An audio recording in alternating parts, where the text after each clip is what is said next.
single dad was paid to ruin a blind date with a dwarf girl, but her reaction changed everything. The moment Aaron Whitaker walked into the softly glowing restaurant in downtown Columbus, Ohio, his phone vibrated with a final reminder of the money waiting for him if he followed through. The chandeliers reflected off polished tables, laughter floated like music through the air, and at the center of it all sat a woman in a striking red dress, small in stature yet unmistakably present, waiting for a stranger who had no idea a quiet cruelty had already been planned for her. Aaron was a single father drowning in overdue bills and sleepless nights, and that night he had agreed to become the worst version of himself for the sake of survival. If you believe in kindness, second chances, and the quiet power of compassion, take a moment to like, comment, share, and subscribe to this channel. Stories like this remind us that humanity still matters. Aaron was 34, with tired eyes that carried the weight of raising his 8-year-old son, Noah, alone after his wife passed away from a sudden illness. Life had been a constant calculation since then, choosing between groceries and gas, between keeping the lights on and fixing a broken heater. When a co-worker named Marcus offered him $500 to ruin a blind date for his cousin's wealthy friend, Aaron hesitated only briefly. The instructions were simple and cruel. Be dismissive, act embarrassed, make the woman feel unwanted so she would never want to see the man again. Aaron justified it as a one-time act, a harmless lie to protect his child's future, telling himself that no one would be truly hurt. The woman waiting at the table was named Rachel Miller, though Aaron did not know that yet. She sat upright, hands folded near a small purse, her blonde hair falling gently over her shoulders. Rachel was a little person, and she had learned long ago how quickly people's eyes could turn from curiosity to judgment. Every blind date carried a silent risk, a moment when the truth of her height would either be accepted or used against her.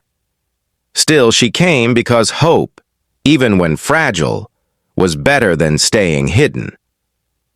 Aaron approached the table with rehearsed indifference, his shoulders stiff, his smile forced. He noticed how the waiter instinctively bent lower to speak to Rachel, how other diners glanced and looked away.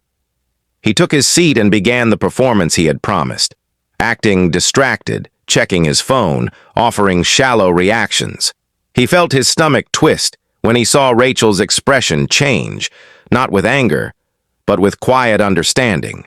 There was no scene, no confrontation, just a soft tightening around her eyes, as if she had expected this ending all along. Rachel had grown up in a small town in Indiana, raised by parents who taught her resilience through example rather than words. She had faced classrooms where desks were too tall, jobs that never called back, and dates that ended before dessert arrived. Yet she remained gentle, working as a graphic designer, volunteering at a community arts center, believing that the world could still surprise her in good ways. As Aaron's cold behavior continued, she did not shrink. Instead, she calmly asked about his life, about his family, about what made him tired in a way sleep could not fix. Those questions broke something open in Aaron. He had not planned for kindness. He had not planned for someone to look past his act and see exhaustion instead of arrogance. He thought of Noah waiting at home with a babysitter, of the promise he had made at his wife's hospital bed to be a good man, not just a surviving one. The restaurant noise faded as guilt rose heavy in his chest. Rachel's calm presence made his cruelty feel loud and unbearable. Halfway through the meal, the moment came when Aaron was supposed to finish the job by humiliating her, by making it unmistakably clear that he did not want to be there. Instead, he saw Rachel's hands tremble slightly as she reached for her glass, and he understood that she had already been hurt enough by people who thought her feelings were expendable. Without a word, he put his phone away. He straightened in his chair. The mask began to crack. Aaron stopped pretending to be someone else and allowed himself to be seen. He spoke about Noah, about the night spent doing homework at the kitchen table, about the fear of not being enough. Rachel listened without pity, without surprise, as if his honesty was the most natural thing in the world. For the first time that evening, Aaron felt the air return to his lungs. Rachel shared pieces of her own story, not as a defense, but as a truth. She spoke about learning to stand tall in a world built too high, about loving herself even when others could not. Her strength was not loud. It was steady, earned, and deeply human. The more she revealed, the more Aaron realized that ruining this date would mean destroying something rare and undeserved. By the end of the evening, the waiter brought the check, and the planned ending hovered between them.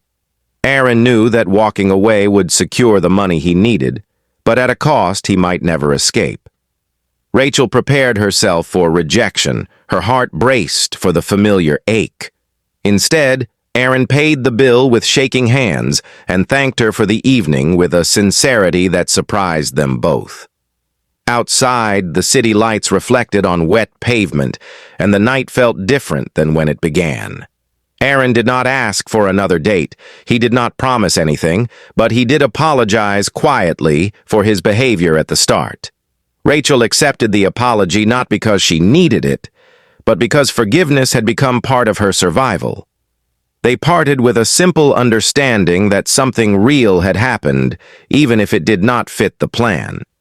The next morning, Aaron returned the envelope of cash to Marcus, explaining only that he could not do it. The consequences were immediate. Rent was still due. Stress still waited.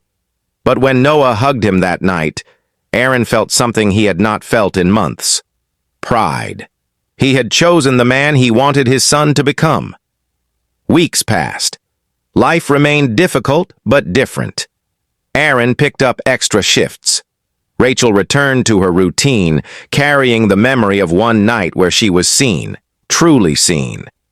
Then, one afternoon, Aaron visited the community art center with Noah, looking for an after-school program.